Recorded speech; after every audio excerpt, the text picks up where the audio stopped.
Nesse capítulo, irmãos, nós vamos proceder 3 sermões nesse capítulo, onde nós vamos tentar abordar cada tópico tratado nesse texto, como a transformação de Jonas, como missões e, ao mesmo tempo, como o poder da pregação do Evangelho. Nós vamos falar sobre esses temas baseado nesse texto, se assim o Senhor nos permitir.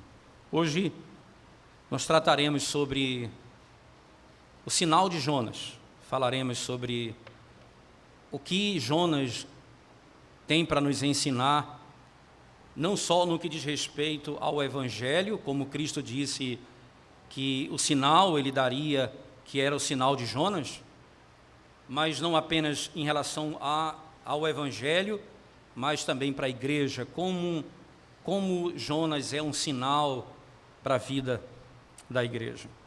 Acompanhe comigo a leitura. Mais uma vez eu vou fazer a leitura desse capítulo na Corrigida Fiel. Então, por favor, se você perceber alguma distinção, é porque eu estou fazendo a leitura desse texto uma outra versão. Mas diz assim o texto sagrado: E veio a palavra do Senhor segunda vez a Jonas, dizendo: Levanta-te e vai à grande cidade de Nínive, e prega contra ela a mensagem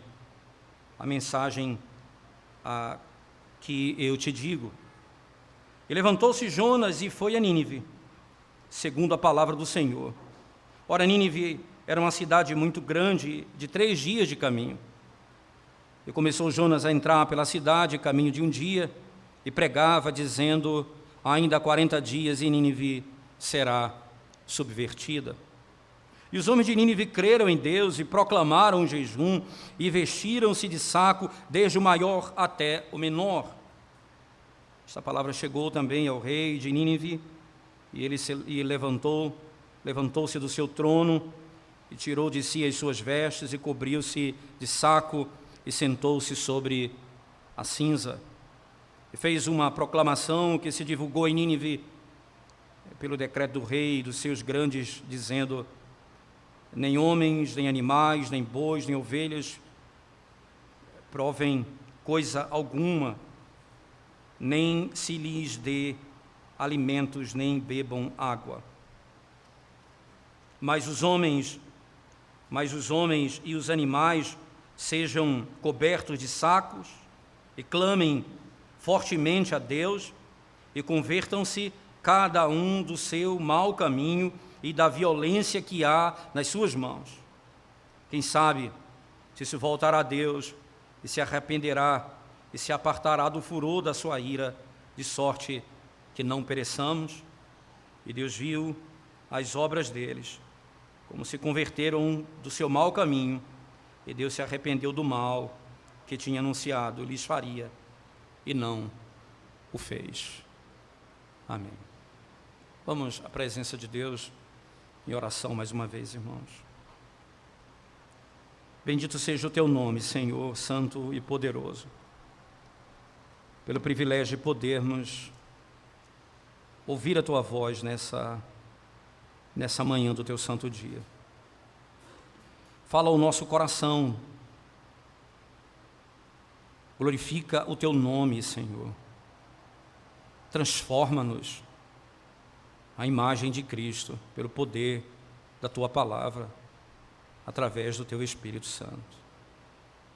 Ajuda-nos, ó Deus, nós clamamos, em nome de Jesus.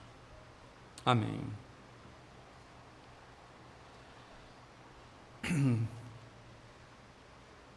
É necessário morrer para que nós possamos produzir vida. Esse é um princípio bíblico fundamental. Se a semente não cair e morrer, ela não produzirá vida. O processo e a maneira como Deus lida conosco, irmãos, é exatamente assim. O chamado de Cristo para os discípulos foi simples assim. Aquele que quiser vir após mim, aquele que vier após mim, Tome a sua cruz, negue-se a si mesmo, dia após dia, e siga-me. Venha. O apóstolo Paulo declarou isso com todas as letras em Gálatas, aos Gálatas, quando disse: já não sou eu quem vivo, mas Cristo vive em mim. O processo de transformação do homem para que ele possa servir é o processo de morte. Se não morrermos, nós não vamos servir, nós não vamos cooperar, nós não vamos ver a vida, nós não vamos produzir vida. A morte é necessária. Essa verdade que se desenvolve em toda a Escritura, ela é vista diretamente na história de Jonas. Jonas descreve que ele foi sepultado, é o texto dito no capítulo 2, que os ferrolhos se passaram diante dele, foram fechados diante dele, que ele esteve morto.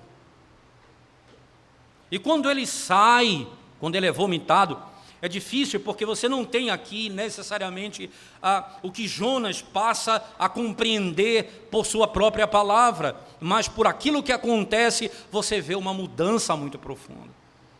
Primeiro, há uma relação direta entre o capítulo 1 e o capítulo 2, que nós passamos a notar agora. Preste bem atenção.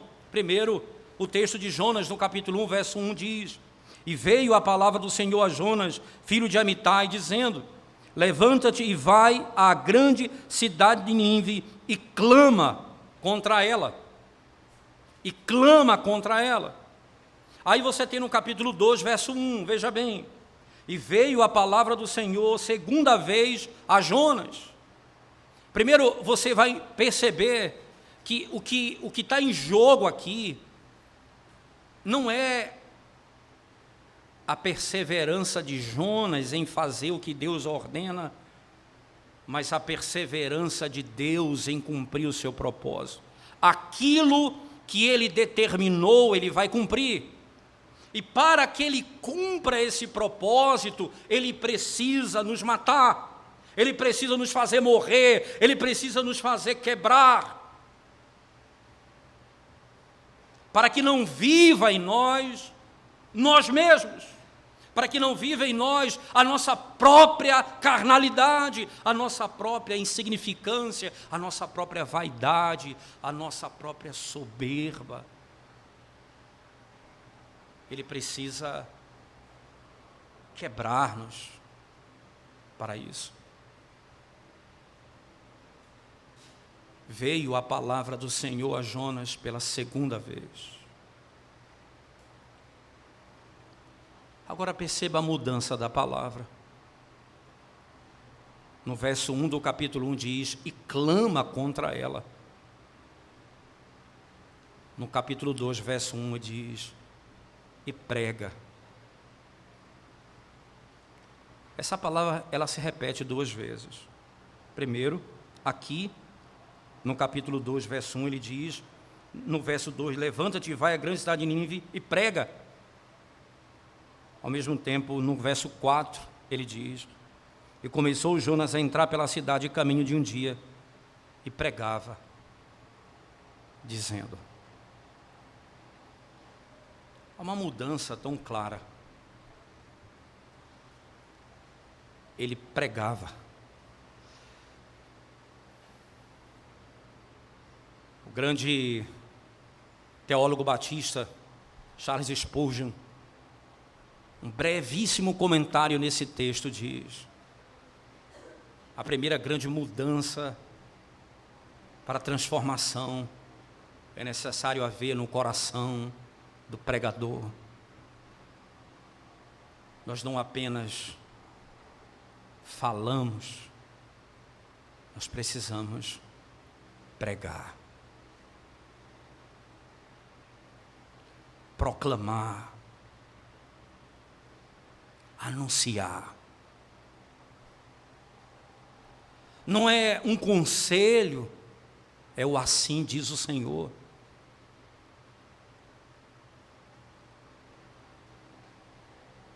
A segunda grande relação que você percebe entre o capítulo 1 e o capítulo 2 se dá na maneira como os marinheiros e como Nínive como um todo responde à presença de Deus.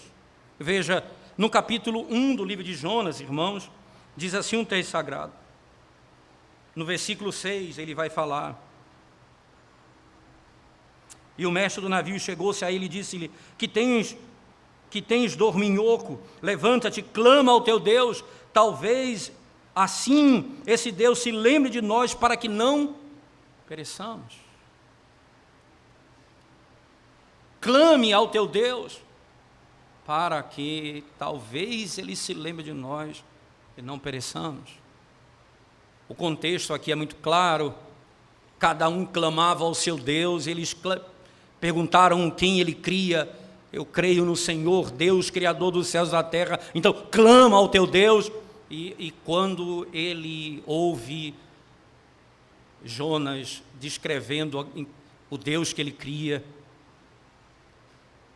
e eles sabem, por meio da boca de Jonas, que a razão pela qual o mar estava enfurecido era o pecado dele, o pecado do próprio Jonas.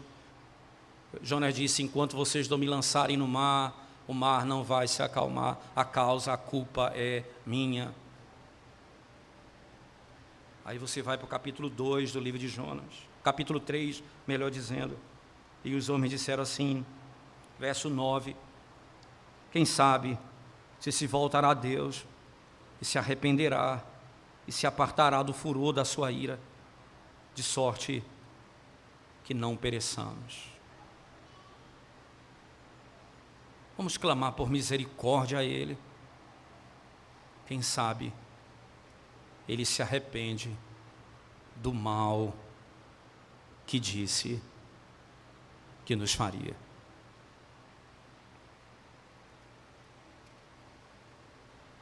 Quanta relação de um capítulo e o outro.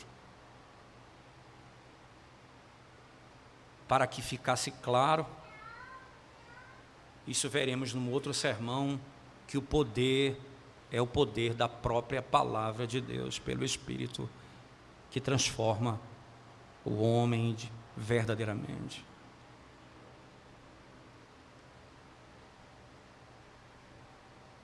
Mas entre o capítulo 1 e o capítulo 2, entre o 1 e o 3, entre a primeira vez e a segunda vez, tem o grande peixe que engoliu Jonas. E ele desce às profundezas e sai.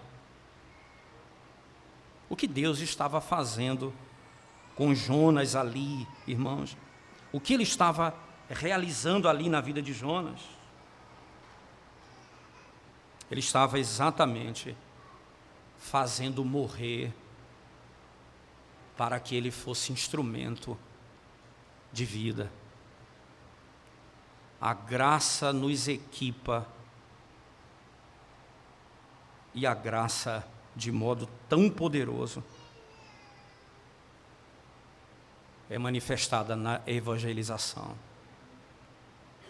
A graça não apenas salva os pecadores, ela salva o pregador, ela salva o pecador primeiro, ela salvou Jonas para salvar Nínive.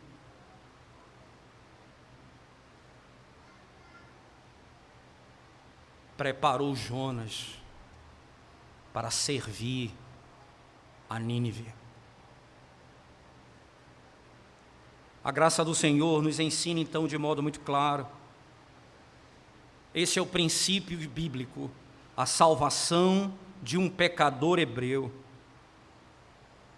é intencionada a produzir a salvação de muitos pecadores ninivitas.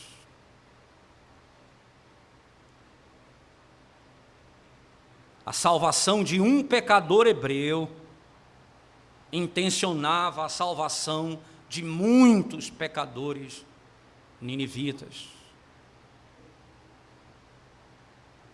O que Deus vai fazer na vida de Jonas, não é apenas por sua vida, mas pelo bem daqueles que ele intencionava salvar. Lembre-se, irmãos, que o apóstolo Paulo diz isso com todas as letras, que a palavra de Deus ela é inspirada, e ela é poderosa para nos preparar, nos aperfeiçoar para toda boa obra, ela nos equipa para o serviço. Ela nos prepara para o serviço que Ele nos chamou. A palavra de Deus faz isso na força dela mesma, no poder que ela mesma tem. Mesmo quando, de modo relutante, desobedecemos à vontade dEle. A despeito da sua desobediência inicial, como vimos no capítulo 1, claramente no texto, irmãos, a despeito disso, a palavra de Deus ordenou a Jonas pela segunda vez.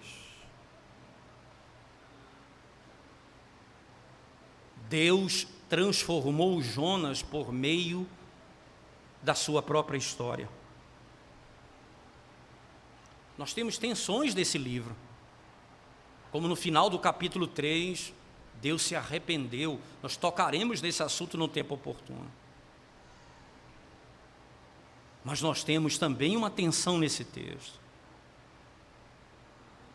Deus estava preparando Jonas para salvar uma nação pecadora. Por que Jonas não foi imediatamente para lá? Deus ordenou que ele fosse. O caminho que ele percorreu descreve que ele ainda não estava pronto para evangelizar os ninivitas.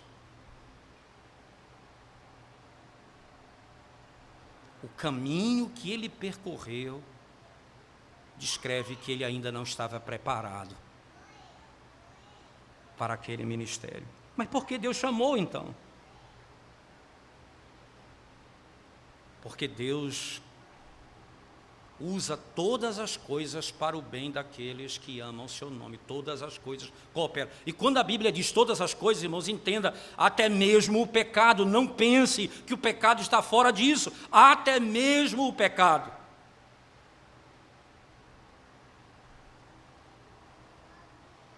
Jonas não tinha nenhuma simpatia por eles.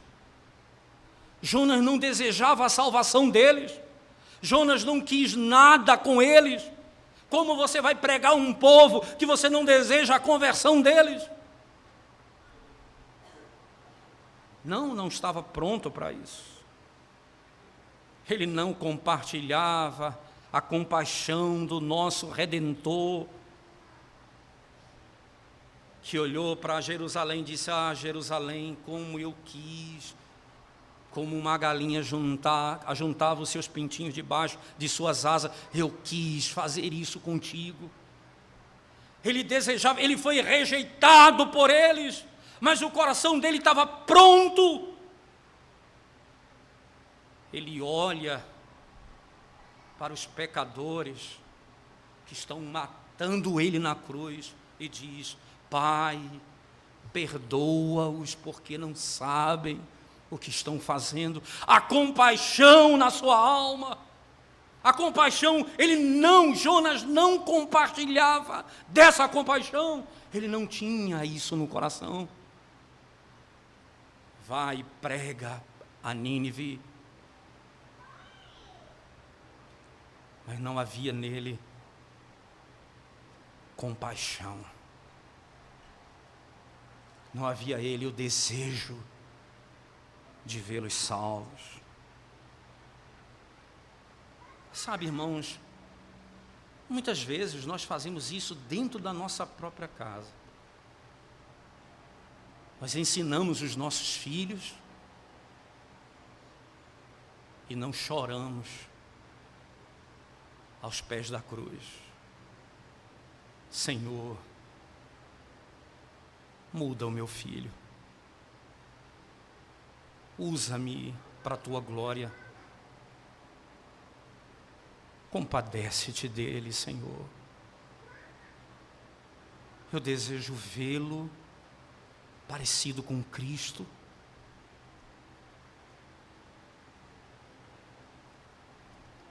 Nós nos tornamos uma máquina de compreensão, de educação, mas não nos tornamos compassivos, desejosos de ver os nossos filhos. Mas eu ensino, eu falo, mas eu não clamo a Deus.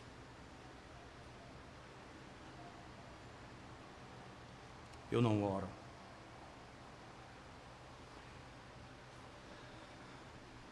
Jonas, irmãos, diferentemente de Cristo, preferia morrer. Ele precisava ser quebrado, ele precisava ser humilhado, ele precisava ser transformado, ele precisava ser cheio do amor de Deus no seu coração, ele precisava provar da misericórdia do Deus eterno e que ele estava a ponto de morrer e foi descrito como morto e foi redimido da morte. Ele precisava provar de tudo aquilo antes que ele pudesse abrir a boca aos ninivitas. Literalmente. Mas preste atenção nisso. Isso não aconteceria sem a desobediência e a fuga de Jonas da presença de Deus. Que coisa!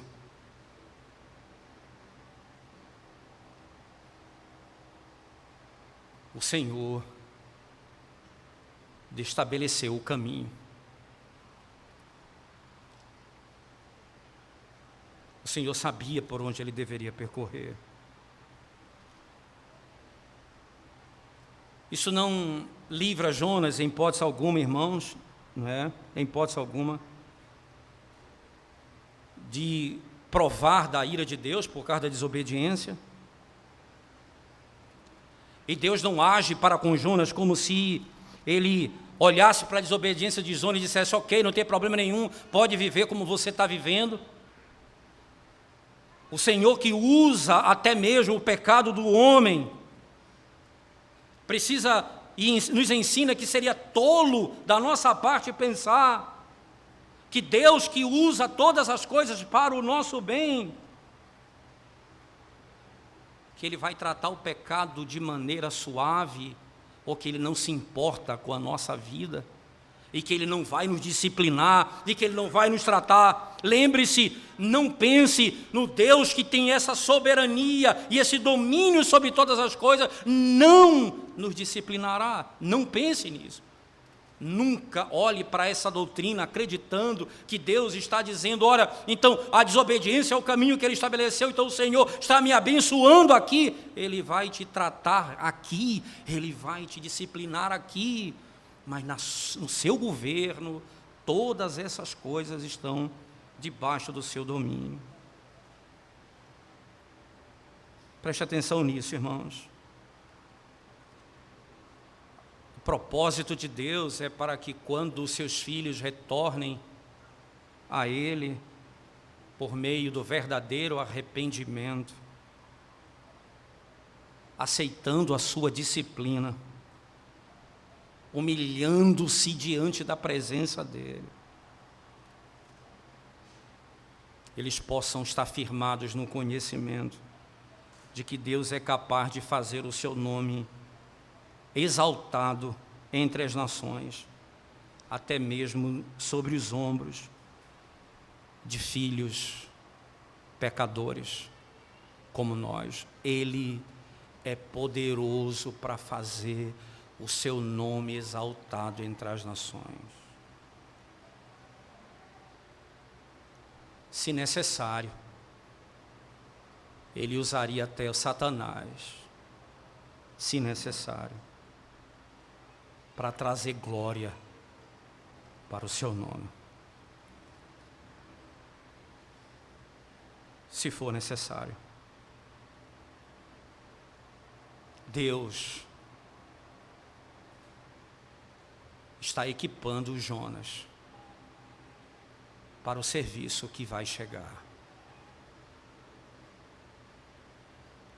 O sinal que Deus não vai equipar alguém é quando esse alguém é entregue aos seus próprios prazeres. Mas quando esse é humilhado, disciplinado, exortado e trazido arrependido aos pés do Senhor, esse aprendeu o que é compaixão, o que é misericórdia, o que é bondade. Onde abundou o pecado, superabundou a graça. Irmãos, essa graça superabundante e a sabedoria de Deus, que nos permite, de modo muito claro, forjar a nossa experiência, até mesmo quando estamos em rebelião contra Ele. Ele vai transformar a nossa vida. Não é à toa que Davi, na confissão do seu pecado, no Salmo 51, descreve talvez as palavras mais lindas daquele salmo. Um homem de coração contrito e quebrantado, Senhor, não rejeitarás. Um homem de coração quebrantado e contrito, Senhor, não rejeitarás. Ele rejeita oração. Isaías capítulo 1 diz: tire da minha presença as vossas orações, não as suporto mais. Quando vocês oram, eu não as ouço, porque as vossas mãos estão contaminadas de sangue. O louvor, Deus rejeita.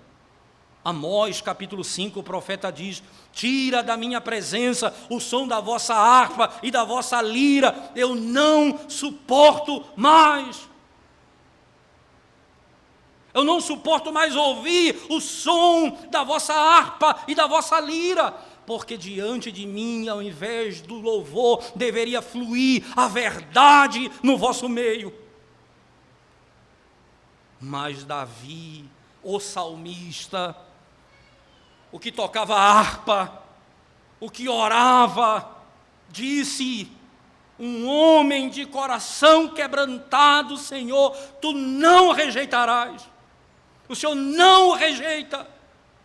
E Ele vai quebrar esse homem, Ele vai humilhar esse homem pelos caminhos que Ele determinou, equipando-o para o serviço do Senhor. Equipando-o para o serviço do Senhor. Ora, irmãos amados, preste bem atenção. Os que fazem uso dessa doutrina para pecar não compreenderam a doutrina. Paulo disse em Romanos capítulo 6, verso 1: pecaremos para que a graça seja mais abundante? De modo nenhum.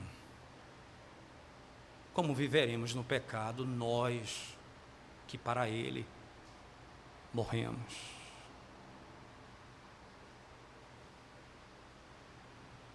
Nunca faça uso da soberania poderosa e sábia de Deus para justificar os teus pecados. Sem dúvida, irmãos, o Senhor Deus Como diz lá em Romanos capítulo 8, 28, todas as coisas cooperam para o bem daqueles que amam a Deus, daqueles que foram chamados segundo o seu propósito. Um comentarista em Romanos disse: todas as coisas devem significar todas as coisas, ou nada. Até mesmo o pecado pertence a todas as coisas. Deus é tão grande quanto a sua graça. Ele opera em nossas vidas para que estejamos prontos para o momento em que a palavra do Senhor vier a segunda vez. Porque a primeira, nós demos as costas para Ele. E ela veio a segunda vez. Ele preparou para que quando ela chegasse, tivéssemos ouvidos para ouvir. Ouvidos para ouvir. A graça não apenas equipou o Jonas para esse momento, mas essa graça, irmãos, poderosamente se revela na evangelização. Na evangelização. O princípio, então, que está atrás dessa restauração de Jonas, irmãos, é Deus, de modo claro, por sua graça soberana, alcançando uma nação completamente rebelde. Completamente rebelde. No Evangelho, Jesus Cristo, irmãos, de modo muito claro, falando aos fariseus, que perguntaram a Ele: mostra-nos um sinal, Senhor. E Jesus disse: essa geração perversa, hipócrita, essa geração terá apenas um sinal, o sinal de Jonas. E Ele então vai explicar isso. Jonas estava no ventre do peixe, passou 3 dias e 3 noites, e foi cuspido fora. O que está por detrás, literalmente, desse dito ou dessa informação de Cristo é isso. É que a partir da fraqueza de Cristo veio o poder suficiente para salvar o mundo. Na sua morte, Ele teve poder para ressuscitar, e quando Ele sai da morte, o Espírito posteriormente é derramado sobre a igreja, e o Evangelho é anunciado pelo mundo. Na sua fraqueza foi revelado o seu poder para salvar o mundo, para redimir o mundo, para salvar os pecadores. Foi da morte de Cristo, irmãos, que os homens receberam vida. Lembre-se, não foi na ressurreição que os homens ressuscitaram, não. O texto de Mateus enigmaticamente descreve isso. Quando ele foi morto e ele entrega o seu espírito ao Pai e as trevas tomam conta, o texto de Mateus fala que os que estavam no sepulcro, muitos ressuscitaram. Mas eles só saíram do sepulcro quando Cristo ressuscitou. Mas eles ressuscitaram na sua morte. Foi na morte de Cristo que eles tiveram vida. É o mesmo princípio expressado aqui em Jonas. Literalmente, irmãos. Lembre das palavras de Jesus lá no Evangelho de João, no capítulo 12, verso 24, em verdade eu vos digo, a menos que um grão caia na terra e morra, ele permanecerá sozinho. Se ele não cair e morrer, ele permanecerá sozinho. Mas se ele morrer, diz João, ele dará muito fruto. Se ele morrer, ele dará muito fruto. O evangelismo frutífero de Jonas é o resultado, irmãos, da vida produzida pela morte. A vida produzida pela morte. É quando nós chegamos a compartilhar espiritualmente a vida que nos foi dada. Na morte de Cristo nós somos salvos assim. Ora, irmãos, isso é exatamente o que aconteceu a Jonas. Cristo não tinha ainda vindo, mas tipificava, como o próprio Cristo diz. Cristo compartilhou ali com Jonas o fruto da sua morte, organicamente, a fim de que no futuro fosse usado literalmente como um sinal de Cristo. O apóstolo Paulo reconhece isso. Eu queria que você abrisse a sua Bíblia comigo, na segunda carta de Paulo aos Coríntios, capítulo 4. Preste bem atenção nesse texto, irmãos. Segunda carta de Paulo aos Coríntios, capítulo 4, verso 8.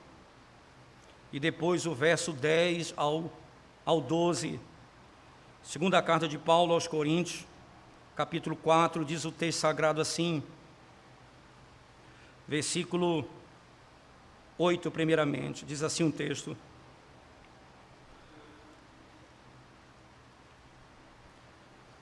em tudo somos atribulados, porém não angustiados, perplexos, porém não desanimados. Agora versos 10 a 12. Levando sempre no corpo o morrer de Jesus, para que também a sua vida se manifeste em nosso corpo. Porque nós que vivemos somos sempre entregues à morte por causa de Jesus. Veja, o princípio de Jonas está impregnado na vida de Paulo. Porque nós que vivemos somos sempre entregues à morte por causa de Jesus, para que também a vida de Jesus se manifeste em nossa carne mortal, de modo que em nós opera a morte, mas em vós a vida. Nós morremos e vocês vão viver. Nós somos equipados, nós somos quebrados, mas vocês serão transformados. O princípio que une o trabalho do pastor, o trabalho dos presbíteros, o trabalho do pai, o trabalho da mãe, o trabalho daqueles que cuidam, é exatamente esse: morrer para que vivam. Por isso que o nosso chamado é glorioso. Morra cada dia para a sua vontade e viva para Deus. E viva para Deus. A Escritura revela isso de muitas maneiras, irmãos. É como uma mãe, e aqui nós tivemos várias mães dando à luz e algumas aguardando a sua vez. É como uma mãe que vai dar à luz a um filho e ela experimenta as dores agonizantes do parto.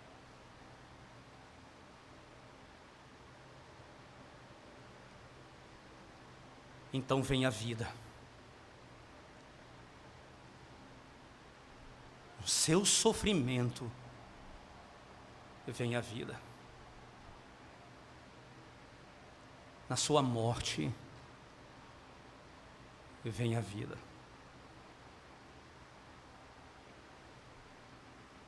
Paulo estava desejoso de sofrer para que Cristo pudesse ser plenamente formado na igreja. Ele diz aos Gálatas isso. Nós cantamos no Salmo 126, aqueles que saem chorando voltarão com feixe cheio. Esse é o princípio. Como no Salmo 22, como nos salmos tantos salmos que cantamos, quando eles virem o bem que o Senhor nos fez, eles virão a nós. O Salmo 22 diz lá, na cruz, o salmista descreve: Deus meu, por que me desamparaste? E no final do salmo ele diz: e será anunciado o evangelho aos gentios. É na morte que vem a vida. É o homem que se esvazia de si mesmo, que será cheio de Cristo.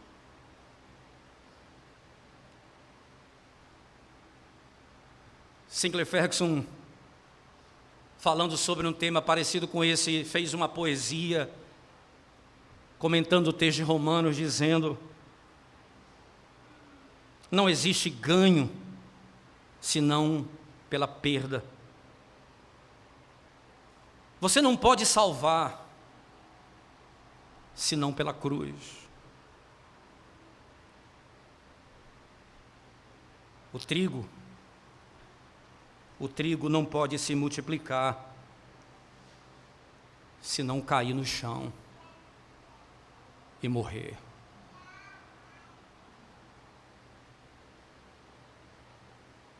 O trigo não poderá se multiplicar, se não cair no chão e morrer.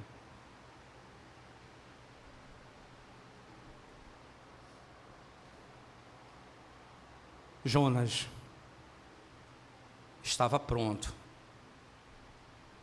para pregar a Nínive. No propósito soberano de Deus, houve um grande e poderoso avivamento em Nínive, salvação e grande e poderoso avivamento. Antes, Deus preparou Jonas,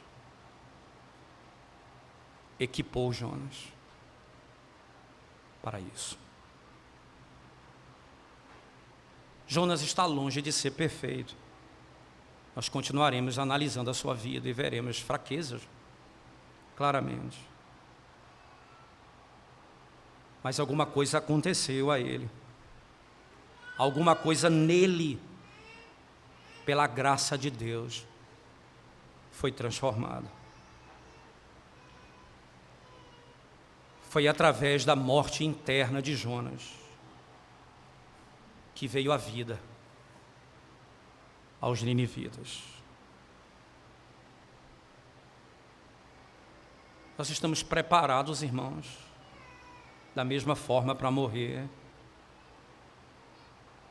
pela vida dos outros. Estou preparado pelo bem dos outros, pelo bem de todos, sucumbir. Eu estou pronto para o bem da igreja, morrer, para o bem da minha casa, morrer. Eu estou pronto.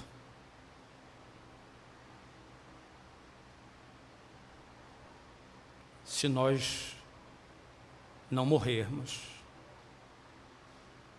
ficaremos sozinhos. Se morrermos, multiplicaremos. Ó Deus, ajuda-nos a morrer, para produzirmos frutos que glorifiquem o Teu nome. Equipa-nos, Senhor, para servirmos melhor ao Teu reino.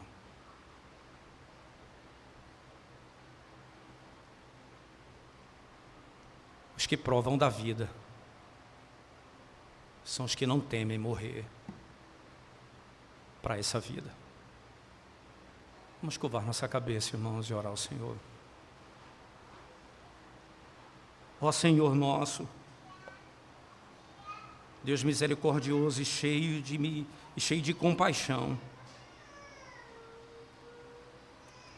socorre-nos, Senhor, na nossa fraqueza. Muda a nossa sorte, Senhor. Exalta o Teu nome. Glorifica o nome do Teu Filho no nosso meio, para que, morrendo em Cristo, possamos produzir frutos que glorifiquem o Teu nome.